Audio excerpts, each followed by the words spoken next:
Être un marketeur B2B, c'est être constamment balancé entre les sujets stratégiques et la to-do list opérationnelle qui s'allonge, sans compter les relations avec les sales et le CEO. Mais tu n'as pas à être seul. Entre et installe-toi, bienvenue au Café du Market. Je suis Axel Kaetka, ex-responsable marketing et solopreneur, créateur du Café du Market, la communauté francophone réservée aux marketeurs B2B. Avec ce podcast, j'ai créé le contenu que j'aurais aimé écouter pour progresser encore plus vite quand j'ai pris mes premières responsabilités. On y débriefe les méthodes de base comme les dernières tendances marketing en compagnie des meilleurs experts du sujet. Et si tu veux aller encore plus loin, tu peux aussi t'abonner à la newsletter ou rejoindre directement la communauté pour échanger avec des pairs et donner un coup d'accélérateur à ta carrière. Et maintenant, détends-toi, prends ta boisson préférée et si tu entends des discussions intéressantes, sers-toi, c'est offert par la maison. Pour ce podcast, j'ai l'honneur d'être soutenu par ma solution de marketing automation préférée, c'est Pledzi. Si je t'en parle, c'est parce que je l'ai utilisé à titre pro et que j'en ai été pleinement satisfait. On le sait, quand on fait du marketing automation, ce qui est compliqué, c'est d'entretenir constamment des workflows de nurturing et de les mettre à jour avec de nouveaux contenus. Là où Pledzi est très fort, c'est qu'ils ont développé une campagne intelligente qui est capable de pousser automatiquement le bon contenu au bon moment à la bonne personne, en fonction de ses centres d'intérêt et du stade de maturité du lead. Ce qui ne gâche rien, c'est qu'ils ont une équipe au top, avec un service CSM dédié qui est là pour t'aider à mener à bien ton projet. Mais assez parlé, passons à l'épisode. Bonjour à toutes et à tous et bienvenue au Café du Market. Réussir à construire une communauté active et engagée autour de sa marque ou de son produit, c'est un très bon levier de croissance pour les entreprises, que ce soit une communauté de clients qui va pouvoir driver les prochaines évolutions du produit, une communauté de prospects qui va pouvoir servir en termes de lead gen ou pour tester des idées, ou même une communauté de partenaires. C'est vraiment un atout très important. Comme je viens de passer par là, je vous fais aujourd'hui un petit épisode solo où on va revenir ensemble sur le lancement de la communauté B2B, la communauté du Café du Market.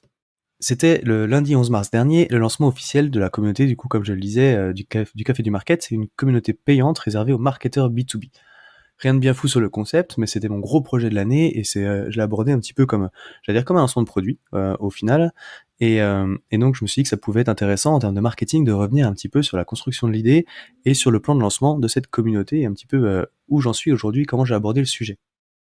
J'allais dire, c'est un petit peu, du coup, pour commencer, je voulais revenir sur l'idée, en fait, au final, de base, et l'identification du besoin. C'est un petit peu le concept qu'on idéalise tous autour de l'origine d'un projet entrepreneurial. C'est l'idée, le moment waouh, le moment eureka, où on pense avoir découvert un truc de fou. Bon, moi, je suis pas du tout passé par là. J'allais dire, je crois pas d'ailleurs qu'il faille une idée 100% originale qui va complètement retourner un marché pour créer une entreprise qui fonctionne. Ce qui fait la différence, souvent, d'ailleurs, c'est plutôt l'exécution du plan d'action. Des idées, on en a tous, mais c'est le moment où on va décider de l'activer et puis comment est-ce qu'on va s'y prendre qui fait que l'idée, au final, elle sera bonne ou pas, quoi. Même si, évidemment, il y a quand même des bonnes et des mauvaises idées par rapport à l'adéquation avec un besoin marché. Donc voilà, pour moi l'idée c'était venu d'un besoin personnel en fait, quand j'étais le premier marketeur d'une boîte qui se voulait start-up, où j'étais sollicité sur 1000 sujets à la fois entre les échanges avec mon CEO, les relations avec les sales, les relations avec le produit, avec les CSM, en plus de tout ce qui était forcément inbound marketing, mise en place de la stack, CRM, marketing automation et les besoins de lead gen. Du coup, c'était une période qui était très exigeante, très stimulante, où j'ai appris 1000 choses, mais surtout j'ai beaucoup appris au final de tous ces sujets-là à travers les échanges que j'ai eus avec mes pairs et toute la veille que j'ai pu faire. Parce que moi j'ai bingé énormément de podcasts, notamment Growth Makers de Gabriel Gourovitch à l'époque, et et puis après, du coup, j'ai eu le culot, on va dire, au final, de le lancer un petit peu des bouteilles à la mer auprès de marketeurs plus expérimentés pour savoir un petit peu comment est-ce qu'eux, ils abordaient tel ou tel sujet. Et ça m'a vachement fait progresser. Et j'ai aussi participé à une communauté payante qui fonctionnait très bien aux USA. En anglais. Donc voilà, de tous ces éléments, je me suis dit qu'au final, c'était une offre qui n'existait pas vraiment en France et qui avait du coup sans doute un truc à faire. Donc voilà un petit peu l'idée sur autour de laquelle j'ai construit moi mon projet de communauté. Et je pense d'ailleurs que c'est partir d'un besoin qu'on a soi-même éprouvé, c'est un super pouvoir quand on veut lancer un produit, parce que du coup on connaît bien le problème et aussi comment y répondre on va pouvoir tester soi-même un petit peu comment ça marche pour se rendre compte. Donc ça, je trouve que c'est vraiment une super idée. J'allais dire, c'est Guillaume Houbèche en parlait aussi beaucoup quand il a lancé l'Emlist par exemple, ou Thibault Louis Leca sur Taplio aussi par exemple, sur le produit qu'il a construit autour de LinkedIn. Donc voilà, Après, évidemment, on lance pas une offre sans avoir vérifié qu'il y avait un marché. Et j'allais dire, pour moi, ça s'est construit en plusieurs temps. Déjà, je savais qu'il y avait deux, trois exemples de communautés payantes qui fonctionnaient bien. Je le disais, il y avait Exit5, qui est un peu mon modèle aux États-Unis, un modèle très, très, très similaire au mien, et à laquelle j'avais participé. Et puis il y a aussi en France Marketing Flow, par exemple, qui est réservé aux marketeurs à impact, et donc qui bossent dans l'impact en tout cas. Donc le fait d'avoir de la concurrence et des modèles qui fonctionnent, c'est déjà une première forme de validation de marché. S'il y a des boîtes qui se développent sur ce modèle-là, c'est-à-dire qu'il y a des gens qui sont prêts à acheter ce type de produit. Alors moi, j'avais aussi été membre de nombreuses communautés gratuites, plus ou moins actives, et même si ça garantit pas que les personnes soient prêtes à payer, c'est quand même une indication sur le fait qu'il y a quand même des gens qui sont prêts à se réunir, en tout cas pour partager des bonnes pratiques, et donc que ce besoin, il existe. Ensuite, à force d'échanger avec des marketeurs sur mon podcast ou avec mon audience à travers la newsletter et LinkedIn, j'ai constaté aussi des besoins récurrents de personnes qui me demandaient si je pouvais les mettre en relation avec d'autres marketeurs. Soit parce que du coup, ils avaient une problématique d'échange avec leur CEO, et au fait, est-ce que tu connaîtrais pas quelqu'un avec qui je pourrais échanger sur ce problème-là? Ou alors, est-ce que tu connais pas aussi, tiens, on a besoin de se lancer sur tel marché, est-ce que sur ton podcast, t'as pas reçu des marketeurs qui parlaient de ça? Ou alors même des problèmes de rémunération, parce qu'il y avait les entretiens annuels qui arrivaient, et puis ils me disaient tiens, du coup, j'ai pas trop de benchmark par rapport à ça. Est-ce que tu connais d'autres personnes qui ont un peu mon profil, avec qui je pourrais échanger à l'approche de mon entretien? Ça, c'est des demandes qu'on m'a pas mal adressées au final, et qui montraient en fait l'intérêt aussi de pouvoir réunir des marketeurs pour échanger entre eux. Donc c'est une indication de plus. À ce point, j'étais déjà assez convaincu au final du besoin, et j'étais assez prêt à me lancer dans l'aventure. J'ai donc fait un dernier test, on va dire, c'est que j'ai fait un post LinkedIn, ça devait être début novembre 2023, pour annoncer le projet de lancer une communauté payante, et que je cherchais une vingtaine de bêta-testeurs pour pour construire le projet avec eux. En 15 minutes, après mon post, j'avais reçu plus de demandes que j'avais de place, parce que j'en voulais une vingtaine, donc j'ai créé une liste d'attente, voilà, même qui s'est remplie assez vite par rapport à ça. Donc voilà, je pense, j'ai considéré que ça avait quand même plus ou moins validé mon besoin par rapport à ça, et donc que l'idée, elle valait la peine d'être développée. Suite à cette annonce, du coup, j'ai réalisé une vingtaine d'entretiens de 30 minutes avec chacun des marketeurs qui s'étaient portés volontaires pour faire partie des bêta-testeurs, pour creuser un petit peu le sujet. J'avais déjà une idée de ce que je voulais proposer, mais j'ai essayé de pas trop orienter mes entretiens pour, on va dire, construire l'offre et bien identifier le besoin. Donc j'ai posé en fait à toutes les personnes une liste de questions qui m'ont permis d'aller valider un petit peu le concept. Les questions, c'est simple, c'était pour toi, déjà, ce serait quoi les attentes par rapport à une communauté? Donc, qu'est-ce que tu en attends? Pourquoi est-ce que ça t'intéresse? Pourquoi est-ce que tu t'es porté volontaire pour ce projet-là? C'est un peu ça le sens de cette première question.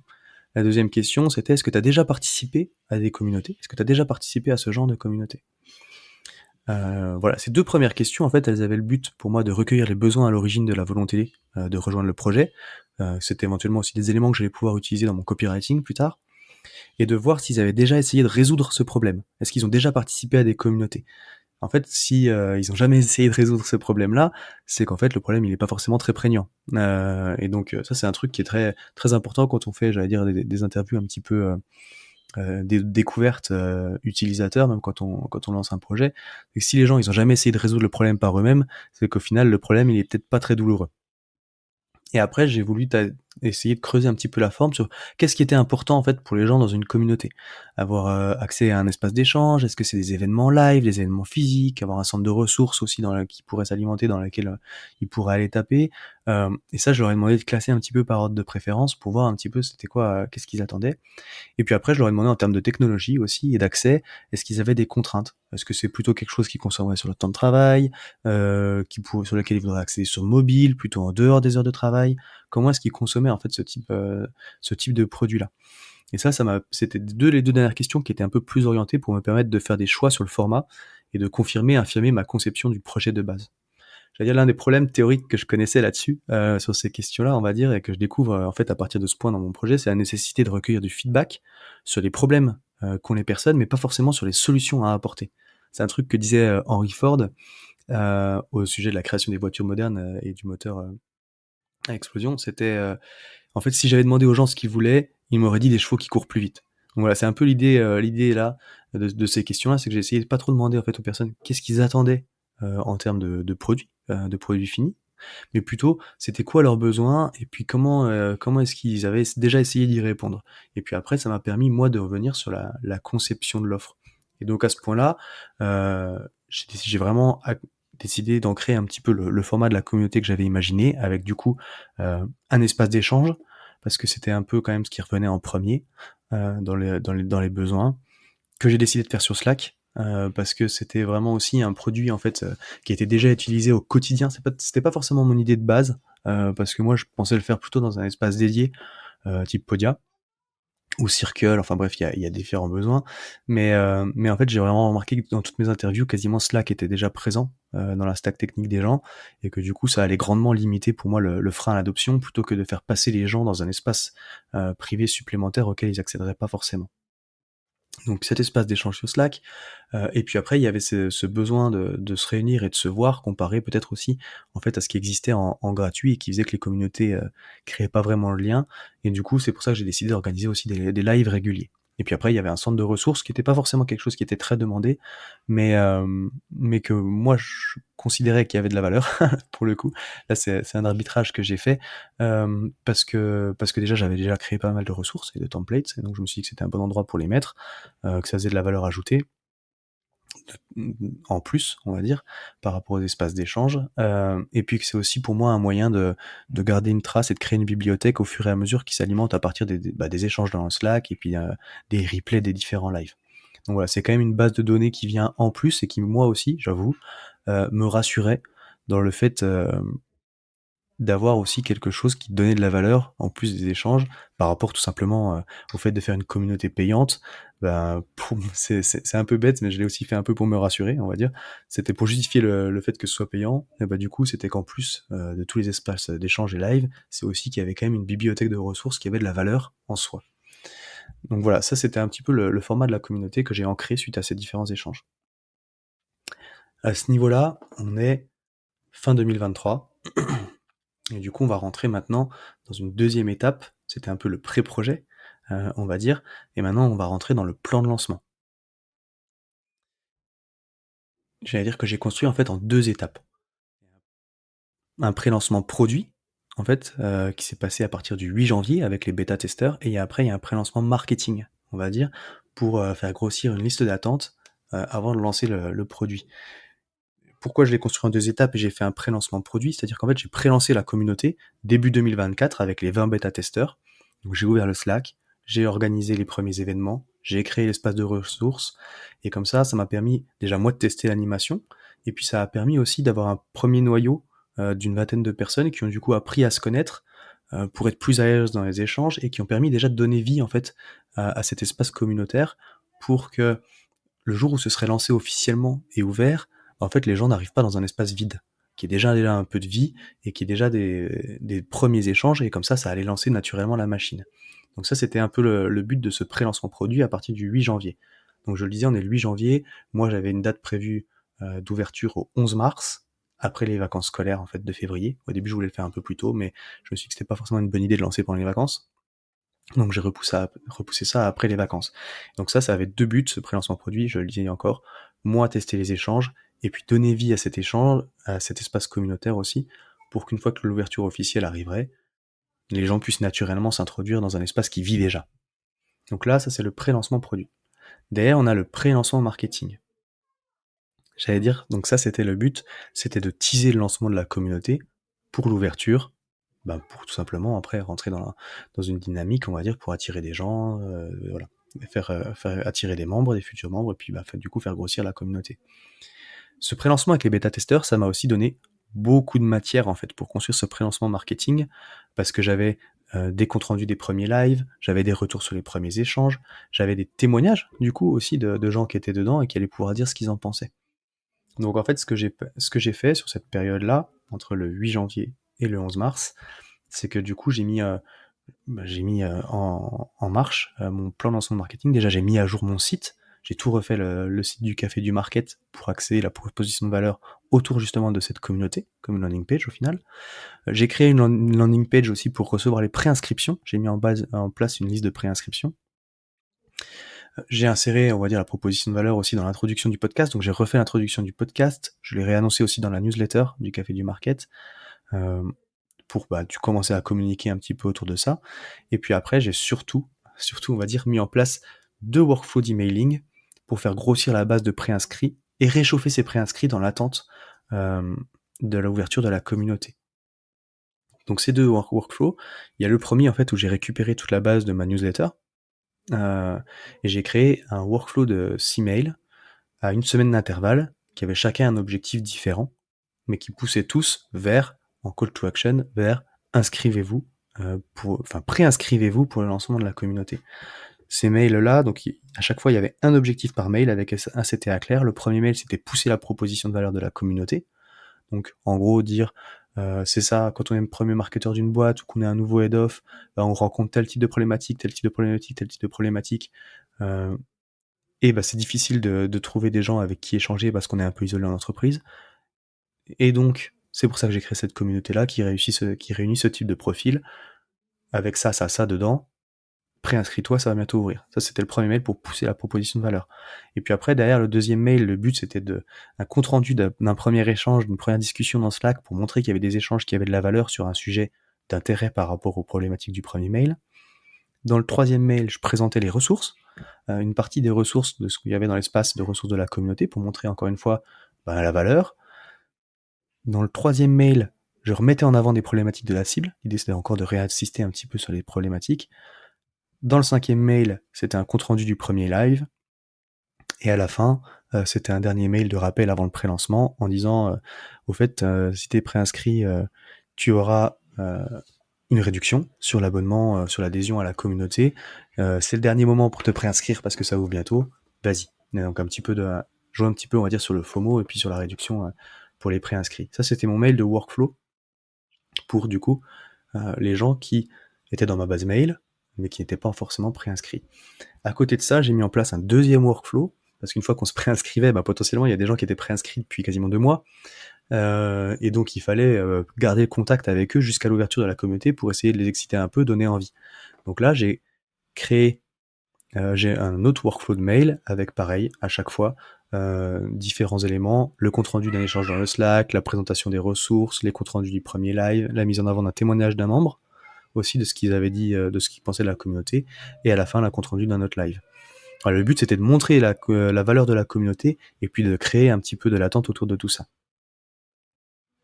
Donc ça, c'est des workflows qui se sont déroulés entre le 8 janvier, en fait, et le 11 mars. Donc on va dire même dans les 6-7 semaines qui précédaient l'ouverture officielle. Pour essayer justement de créer l'attente. Quand on en est là, j'avais réussi à créer une liste d'attente d'environ 250 personnes qui s'étaient préinscrites pour le lancement de la communauté. Ensuite, avant d'arriver sur les résultats et sur ce que ça allait donner, je voulais revenir un petit peu sur la stratégie de pricing et de comment j'ai construit le prix de la communauté, parce que le prix, c'est toujours aussi un gros sujet. L'une des plus grosses problématiques de tous les processus commerciaux, on va dire, qui tue la plupart des deals, c'est la question pourquoi acheter maintenant et pas plus tard? Et puis dans mon modèle de communauté, il n'y a pas de solde, il n'y a pas de lancement de nouvelles fonctionnalités, il n'y a pas de Saint-Valentin, il n'y a pas d'événements comme ça ponctuels ou récurrentes qui vont me permettre d'inciter à l'achat et de faire une grosse campagne de com avec un coupon. Bref, j'ai pas prévu non plus de rentrer dans les pires tactiques marketing pour manipuler un petit peu les comportements autour de tout ça. Donc pour essayer de répondre à ce problème-là et de créer de l'urgence, j'ai été obligé d'innover. Je me suis inspiré de choses qui existaient déjà ailleurs, et j'ai appliqué une stratégie qui est assez simple. Mon idée, c'était d'augmenter les tarifs régulièrement de la communauté en fonction du nombre de membres. Ça répond, moi, à 3 problématiques d'un coup. Ça donne en fait une réponse claire à la question pourquoi maintenant? Achète maintenant parce que plus tard ça va augmenter.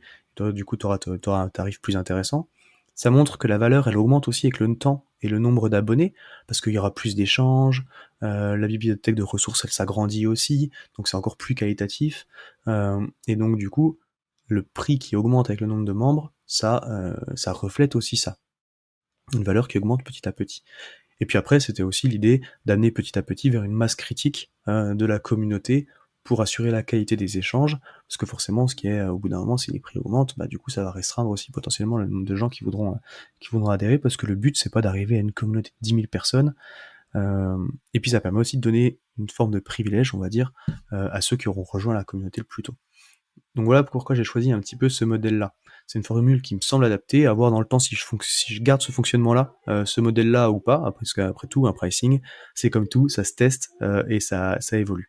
Après voilà, pour fixer les prix, moi j'ai interrogé tout simplement des personnes qui étaient dans ma cible, j'ai effectué un petit benchmark de ce qui existait ailleurs, et à la fin ça me donne une formule en fait où j'ai fait un premier palier sur les 50 premières places à 25 € par mois ou 250 € par an.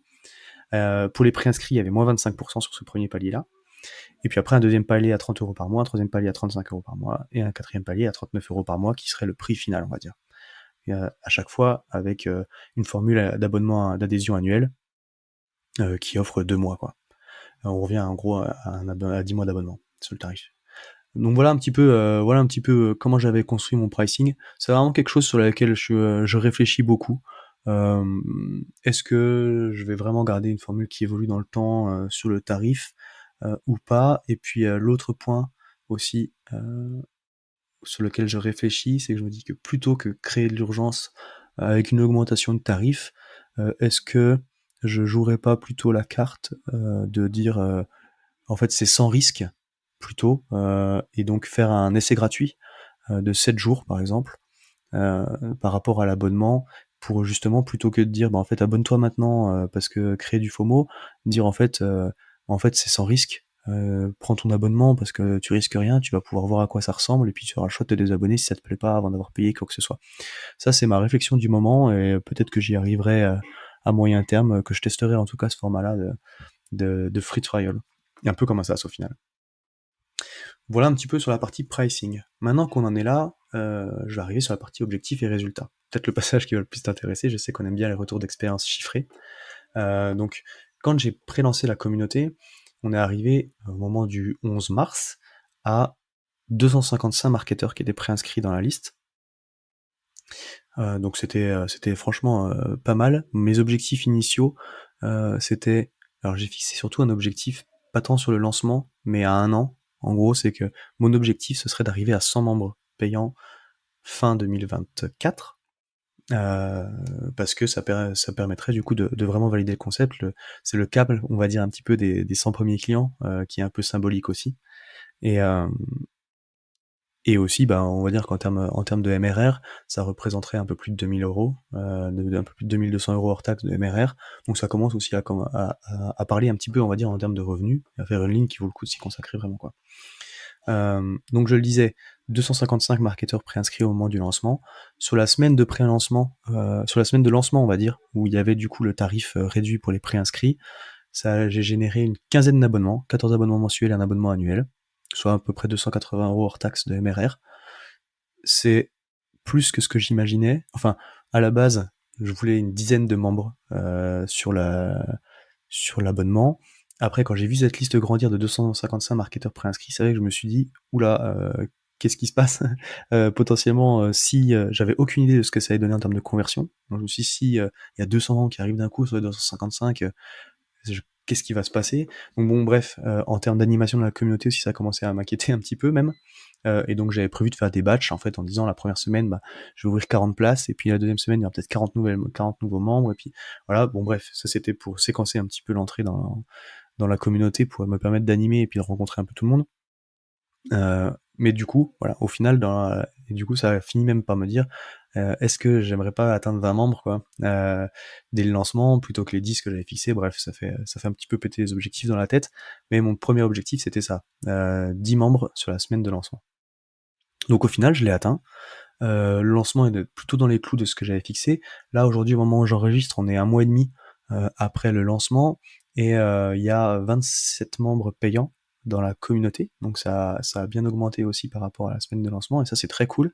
On est dans les clous de ce que j'imaginais pour atteindre les 100 membres payants fin 2024, et du coup l'enjeu par rapport à ça, maintenant, ça va être justement de comment est-ce que je vais réussir à mettre en place les mécaniques pour continuer à attirer des nouveaux membres, euh, tout en d'ailleurs faisant un focus sur la rétention, parce qu'au final, c'est dans ce modèle de communauté à l'abonnement, pour moi, euh, on est au final un peu comme un SaaS. C'est-à-dire que du coup, d'ailleurs, vous avez vu, je parle de MRR, parce que c'est des abonnements mensuels. Il y a une version annuelle, mais c'est quand même plutôt des abonnements mensuels. Et donc, il y a des questions de désabonnement pour les gens qui seraient pas satisfaits du fonctionnement de la communauté. Donc pour moi, j'ai un gros focus sur la rétention, forcément. Donc c'est-à-dire réussir à maintenir les gens dans la communauté. Pour te donner, c'était mon gros souci du premier mois, on va dire qu'est-ce que ça allait donner en termes de rétention. C'est bien d'avoir 25 nouveaux membres, mais si tout le monde se désabonne, bah forcément c'est un peu décevant quoi. À la fin du premier mois, j'ai eu 2 désabonnements sur les 25 premiers membres, donc on est un petit peu en dessous de 10%. J'avais imaginé 10% dans mes calculs, j'avais imaginé 10% de churn à peu près. Donc on est un peu en dessous de ça. Donc au final, c'est pas mal. Pour essayer d'améliorer ça, on va dire la rétention, on va dire avant le lancement du projet, j'avais imaginé 2 choses. Déjà, c'était que la valeur soit là. Donc c'est pour ça que j'avais choisi aussi de pré-lancer avec des membres des bêta-testeurs. C'était pour qu'effectivement, dès qu'on arrive dans la communauté, dès l'ouverture officielle, il se passe des choses et que les premiers membres ils trouvent de la valeur. Donc le premier, le premier sujet, c'est déjà ça. Et puis le deuxième, c'était essayer de développer aussi le sentiment d'appartenance à la communauté. Et pour ça, j'avais mis en place 2 choses. C'est-à-dire que dès qu'il y a des nouveaux abonnements, j'ai organisé un petit point tous les lundis à 11h30 pour déjà une première visio de bienvenue, faire connaissance avec les premiers membres moi-même, leur expliquer comment ça fonctionne, qu'il y ait déjà une première tête connue pour qu'ils soient plus à l'aise aussi dans la communauté. Le deuxième chose, c'est que sur les premiers membres aussi, j'avais créé 2-3 goodies. En fait, j'avais fait un petit pins, une carte postale et puis un autocollant. Et puis en fait, j'ai envoyé un petit mot manuscrit à la main, même si c'est pas grand chose, c'est une petite attention. Voilà, qui fait que du coup on se sent bien reçu, je pense. Et puis moi aussi, c'est une manière de remercier les gens qui me faisaient confiance aussi sur ce projet-là. Et c'est vraiment quelque chose que je faisais de bon cœur parce que c'est un projet. Voilà, on parle de revenus, on parle de nombre d'abonnés et tout, mais c'est un projet que je fais vraiment. Je suis persuadé que moi, ça m'a apporté beaucoup de valeur. Je suis persuadé que ça peut apporter beaucoup de valeur aussi aux membres qui sont dedans. J'ai vraiment à cœur de faire un truc cool et qui leur plaise. Et cette carte, c'est un truc auquel j'ai pensé tout de suite parce que voilà, envoyer un petit mot personnalisé à la main, même moi, ça on va dire, ça me fait plaisir, même si j'écris vraiment, j'ai une écriture dégueulasse. Mais bon, ça c'est un autre sujet. On va dire qu'en tout cas, ça consolide aussi le noyau initial et ça fait un petit peu plaisir. Donc voilà, ça c'était mon premier focus rétention. Il y a plusieurs choses encore que j'espère. Enfin voilà, c'est un sujet sur lequel je vais travailler au long terme. Dès qu'il y a des gens, les 2 personnes qui sont des abonnés, voilà, je sais que j'en perdrai 2 sur le prochain mois aussi qui sont des abonnés. Donc je vais tourner autour de ces 10% là pour l'instant. J'ai toujours tout de suite cherché à comprendre pourquoi. Pourquoi est-ce qu'ils s'étaient désabonnés? Est-ce que c'était une question de valeur, de choses comme ça? Alors, les premiers retours, c'était plutôt justement positif sur le contenu, qui trouvait ça très intéressant. C'est pas la valeur qui a été remise en cause, mais c'est plutôt une question de temps, en fait, qu'ils se sont rendus compte qu'ils n'y allaient pas assez parce qu'ils avaient pas trop le temps dans leur mission et qu'ils envisageaient potentiellement de revenir plus tard aussi. Donc ça, c'était quand même plutôt un bon signe pour moi.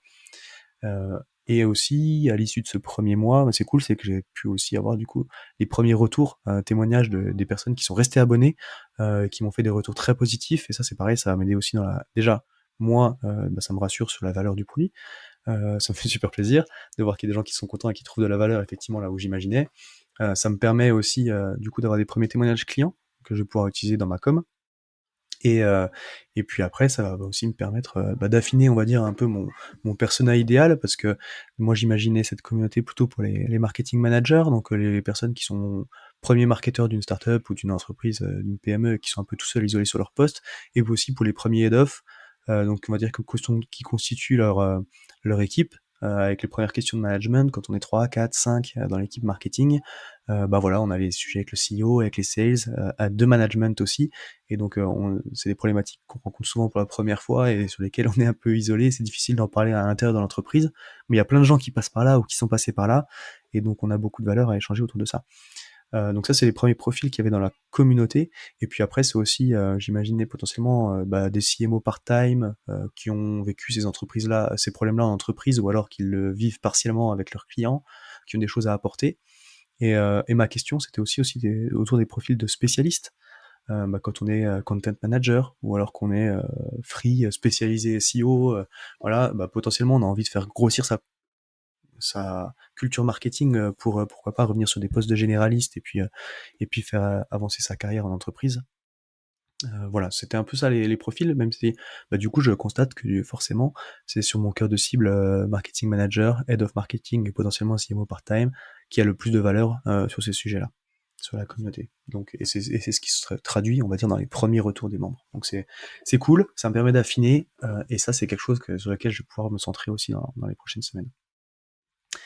Enfin, sur les sujets évidemment de rétention, il y a tout ce qui est animation de la communauté, et ça, c'est quelque chose que je découvre aussi et sur lequel j'apprends, et donc je te partage un petit peu, si toi jamais aussi, et si vous êtes dans cette dynamique-là de lancer une communauté, que ce soit pour votre boîte ou à part sur un autre sujet. L'animation évidemment au quotidien, c'est ce qui fait vivre la communauté. Moi, déjà, j'ai essayé de la rythmer avec, je vous disais, ces lives de bienvenue qui ont lieu toutes les semaines pour les nouveaux membres. Il y a 2 événements live aussi qui permettent, donc toutes les 2 semaines, qui permettent de bien rythmer la vie de la communauté. Il y a un live, c'est un peu des sujets libres. En fait, c'est la machine à café, on va dire entre guillemets, où on va, moi, je vais creuser des sujets qui intéressent les membres de la communauté, et puis bah du coup, on va papoter en direct sur ces sujets-là. Mais ça, c'est pareil. Déjà, ça me permet moi aussi de rythmer la vie du Slack, parce que le live ont lieu le jeudi. Du coup, le lundi, je fais mon premier message. Ah bah tiens, on se retrouve pour un live machine à café le jeudi. Voici la liste des sujets dont on a parlé dans le Slack qui pourraient être intéressants de creuser ou que vous m'avez poussé. Est-ce qu'il y a d'autres sujets qui vous intéressent? Et quels sont parmi ces sujets-là les sujets qui vous intéressent? Donc déjà, bah voilà, ça amène un petit peu de discussion, les gens votent, donc ça donne un peu de vie dans le Slack aussi. Je fais toujours un rappel le mercredi avec les sujets qui ont été reçus, qui ont été retenus. Et puis on se retrouve le jeudi pour en parler. Et puis souvent, soit le jeudi après-midi ou le vendredi, je fais un petit compte-rendu de ce qui s'est dit. Donc déjà, mine de rien, la semaine, elle est rythmée quand il y a des lives. Le deuxième type de live, c'est des masterclass avec un invité sur une thématique particulière. Donc c'est pareil, je vais faire un post de rappel le lundi par rapport à ça, en annonçant un petit peu la thématique. Et puis le jeudi, bah, je fais pareil, un petit post pour dire, en fait, il y a bien le live, venez à y assister, pensez-y. Et puis après, je vais faire mon compte rendu potentiellement le vendredi sur ce live-là, avec le replay qui va venir dans les ressources de la communauté. Donc déjà, ces 2 semaines-là, mine de rien, il y a un peu d'animation autour des lives, et puis bah après les lives, forcément, quand on se voit, ça amène beaucoup de valeur déjà sur le contenu, et puis bah tout le monde discute, ça apporte des questions, donc en soi, c'est un contenu qui est super intéressant. Après, bah l'enjeu, c'est de faire vivre le Slack. Donc il y a ces événements-là, avec ces comptes rendus qui me permettent de faire vivre. Après, moi, bah aussi, je vais y poster un petit peu, on va dire, les éléments, tous les mardis, le nouveau podcast, mine de rien, qui sort, donc ça amène un peu de vie aussi. Et puis après, là, j'ai vu que j'avais bien, mine de rien, mis en place ce 1er noyau. Il y avait déjà pas mal d'échanges avec quasiment des nouveaux sujets tous les jours, donc ça, c'est quand même très cool, avec à chaque fois des membres qui sont très bienveillants et qui vont répondre spontanément.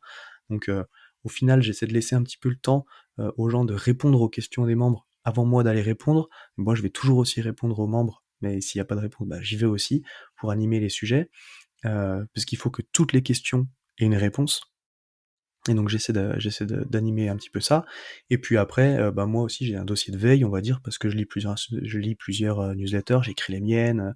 Donc voilà, des fois je vais aller recycler des contenus de sujets que j'avais traités dans ma newsletter pour demander un petit peu aux uns et aux autres ce qu'ils en pensent, essayer de lancer des discussions sur ces sujets-là, ou alors partager des éléments de veille que moi j'ai trouvé intéressants et sur lesquels on va pouvoir aussi échanger dans la communauté. Donc ça, c'est les petits trucs que j'essaie de mettre en place, en plus des échanges entre les membres, pour être sûr que bah, il se passe des choses dedans. Et après, j'allais dire le dernier truc aussi, c'est que bah, quand il y a des membres qui posent des questions, des fois, moi, vu que j'ai échangé un petit peu avec tout le monde dans les visios de bienvenue, bah, j'essaie d'aller solliciter un ou deux membres en leur disant: «Ah tiens, il y a telle question, je sais que tu as une expertise là-dessus, peut-être que tu pourrais aller poser toi, proposer une réponse, ce serait sympa». Et comme ça, d'aller solliciter un petit peu des personnes pour les faire participer.